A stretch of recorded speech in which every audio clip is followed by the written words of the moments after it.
What's going on, traders? A few things to talk about. We're going to get straight into it. Like, subscribe, comment your thoughts below. Let's get into the video. So right now we're looking at the NASDAQ 4-hour time frame. And something we talked about in the past few videos is that we're probably going to see a lot of consolidation heading into Jackson Hole event, which is this Friday, right? And if you look at the NASDAQ 4-hour time frame, you're doing exactly that, right? You're just consolidating, breaking down, consolidating, breaking down, consolidating, breaking down. And even today, you saw a little bit of consolidation, and you're trying to reclaim this upside here at around 23,800. But ultimately, if you can't reclaim 23,850, I do imagine that you're probably going to see a little bit more downside. Now, when I say a little bit more downside, it's not me saying, oh, we're going to crash or correct or anything like that. We're probably going to see a lot of low volatility heading into Jackson Hole event, which is this Friday. So again, I do imagine that we're probably just gonna, consolidate, break down, consolidate, break down. We're just gonna continue this pattern until we get whatever news. Maybe it's not even Jackson Hole event. Maybe Donald Trump saves the day. Who knows? But right now, as long as we stay below the range of these guys right here at around 23,850, it is very much possible that we see some more downside, specifically towards 23,600, right where these guys are. If we manage to break below 23,600, then I do have reason to believe that we may need to be very, very cautious, especially if you are looking to be bullish. Bears, you will be excited here. You're looking for that break of 23,600. And then from there, you're looking at the range between 23,400, 23,500. We look at the ES. Pretty much the same thing with the ES. You're just pretty much consolidating and breaking down over and over again. So, consolidation, breakdown, breakdown, high, lower high. And so far, you haven't made a lower high here, but it looks like you're attempting to do so. And if we manage to stay below these guys right here at around, what is it, 60, 64.70 right here, then there is a good chance that you're going to reject back towards the downside and possibly head much lower. And then your next key level is at around 6,450. All right. So if we manage to break back above this key level, then there is a chance that we head back towards 6,500, which is a very strong psych level. And as you guys can see here, there's a lot of turbulence in this area, like a lot of turbulence. So even if we get back up here, I would be very cautious, right? Because you're just seeing a lot of consolidation in this area. You're seeing a lot of wicks in both direction. So if we manage to, break, retest, head back up here, then this is where I would be looking to take profit if you're bullish. Okay. Ultimately, do what you want. All right. We look at the SPY.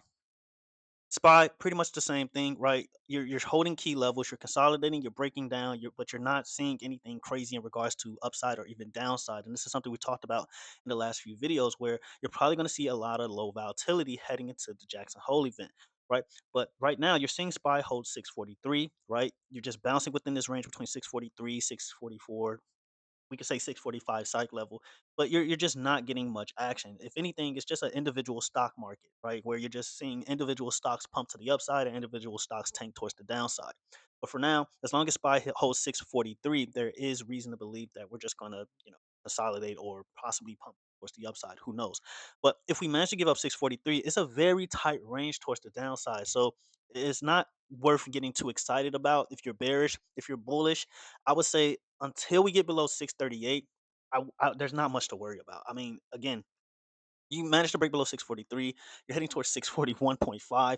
640 is your psych level. 638, like it's a very, very tight range in here, guys. And you're just witnessing this back and forth over and over because there's just a lot of turbulence in this area, a lot of bullish wicks in this area, some bearish wicks in this area. But again, bulls are just very, very strong in this market. And I think that goes without saying. I don't think it takes a rocket scientist to see that. All right. So your key level with the SPY, 643, 645. If you get above 645, you open up the floodgates to 650 all over again.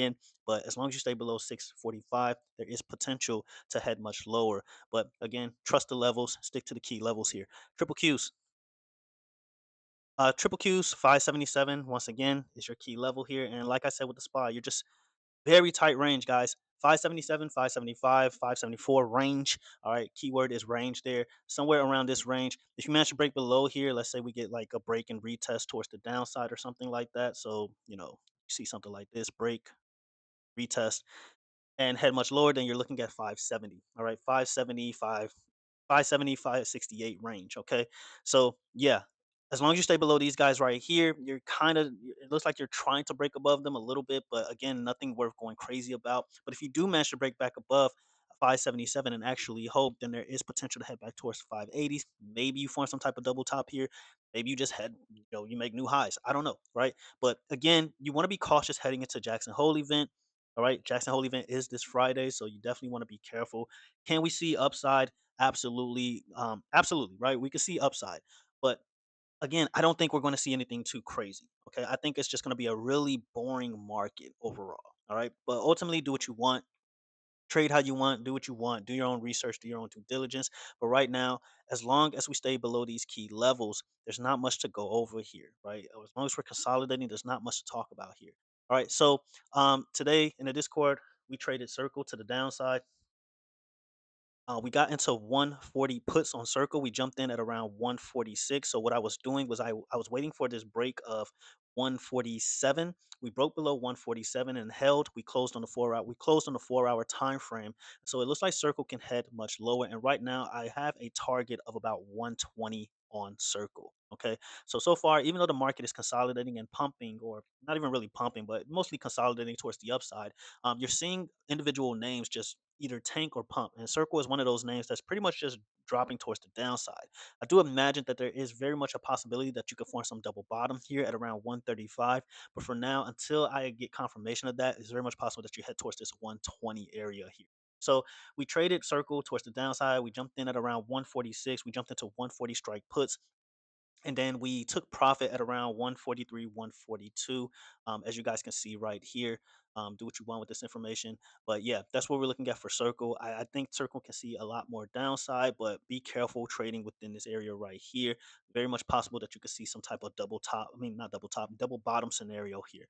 And that's pretty much the video, guys. So let me know what you think in the comments below. You think the market is going to continue to break down, or are we going to, are bears getting trapped, right? Let me know what you guys think in the comments below. I'm always interested in hearing what a lot of you have to say. And yeah, that's pretty much the video. Until the next video, traders, have a good one.